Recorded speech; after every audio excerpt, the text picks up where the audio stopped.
What is up, everybody? Hey, I'm going to do a really quick video showing you the progress on the new sorghum plot screen we planted this spring.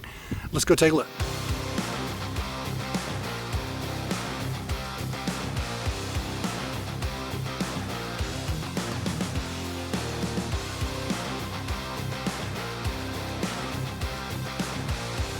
Well, here we are, guys, in front of that sorghum plot screen. As you can see behind me, this stuff is like 10 feet tall. Did really good in this spot. Actually, the whole thing was pretty much a bust other than this spot right here, and I'll explain to you why coming up.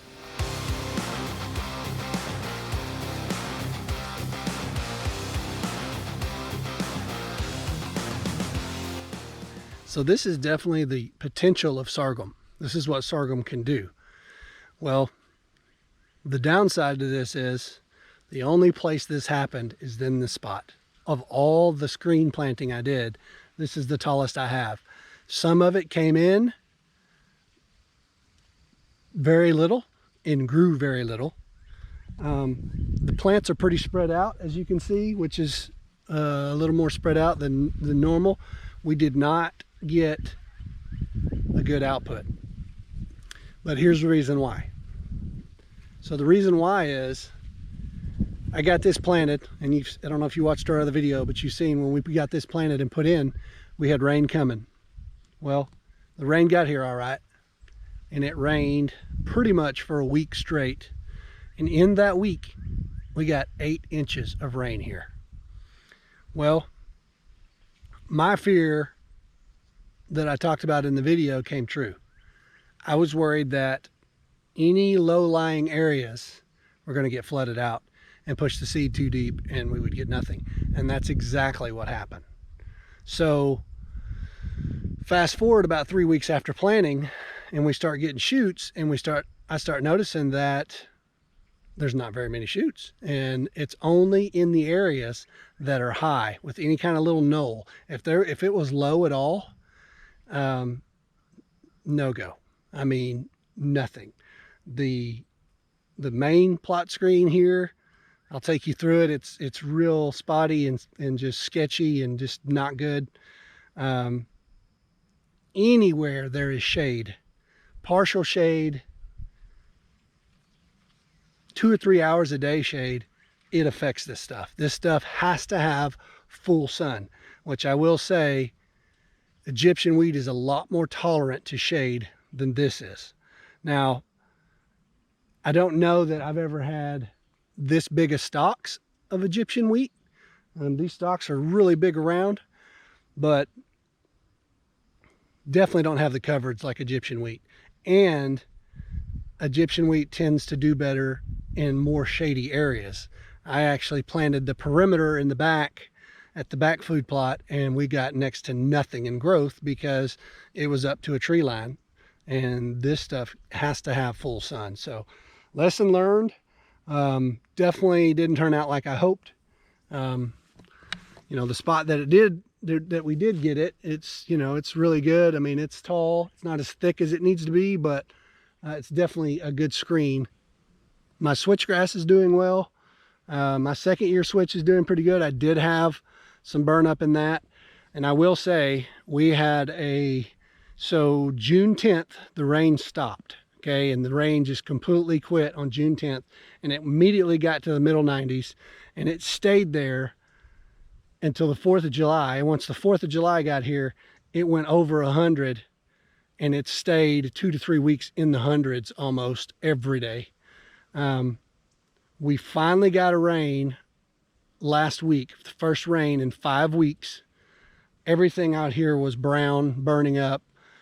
We did get a substantial, like 3.5 inch rain, so everything has greened up quite a bit, but the damage is done. I mean, it killed a lot of what we planted. All right, so this is a full sun section here that does have a tree here with very little limbs or shade on it. So, but you can tell it's only 5 feet. Most of this is 5 feet tall. This was looking pretty peaked about a week ago. We get that big rain. It has brought a lot of it back. Some of it did die. There are stalks in here that are dead, But then you'll notice, like in front of the stand here, you know, it just didn't produce. Morning time shade right there. And if you'll notice, so the 2 trees that are there shaded out that whole center section. Even in partial sun, it wasn't enough to make this grow. So twofold problem. We lost a ton of germination due to flooding. A lot of the seed got pushed too deep in the ground. Unless it was on a sloped area or a little knoll, the seed that was low all got drowned out. Very few shoots came up from that area. And then 2,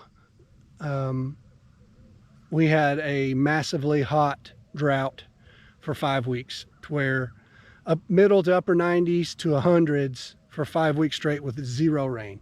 So we have, thank the Lord, got some rain here lately. There was a little bit of rain today.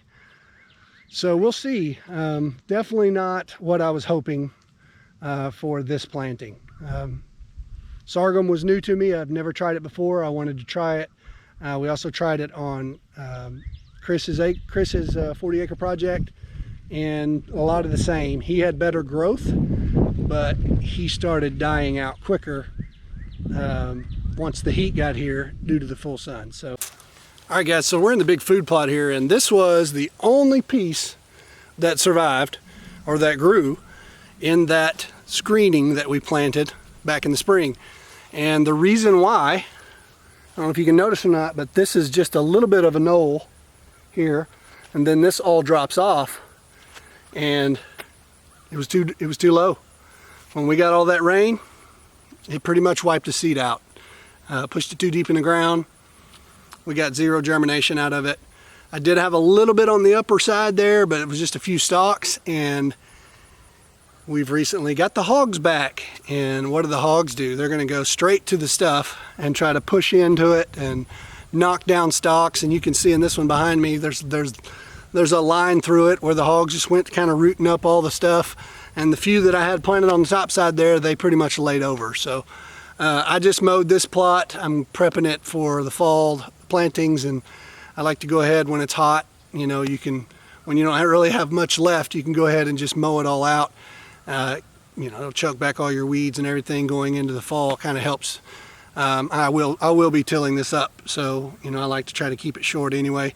Not a lot of clover in here. There is a little bit of clover left for the summertime. Not as big of a deal to me anymore as it used to be. I've kind of learned that if you have some deer on your property, you don't want a solid year-round food source because you'll just pile does in here, and there'll just be tons and tons of does. And this place has been evident of that over the years. You know, especially in the first part of the season there, we may have 10 to 15 does and young ones coming to one food plot here. So last year I didn't plant in the summer other than some clover that made it through.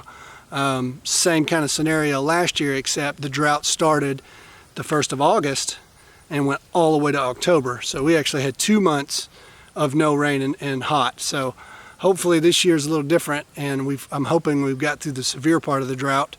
You know, Arkansas is Arkansas, so my recommendations would be, if you are going to plant sorghum for screening, just ensure that you have well-drained soils.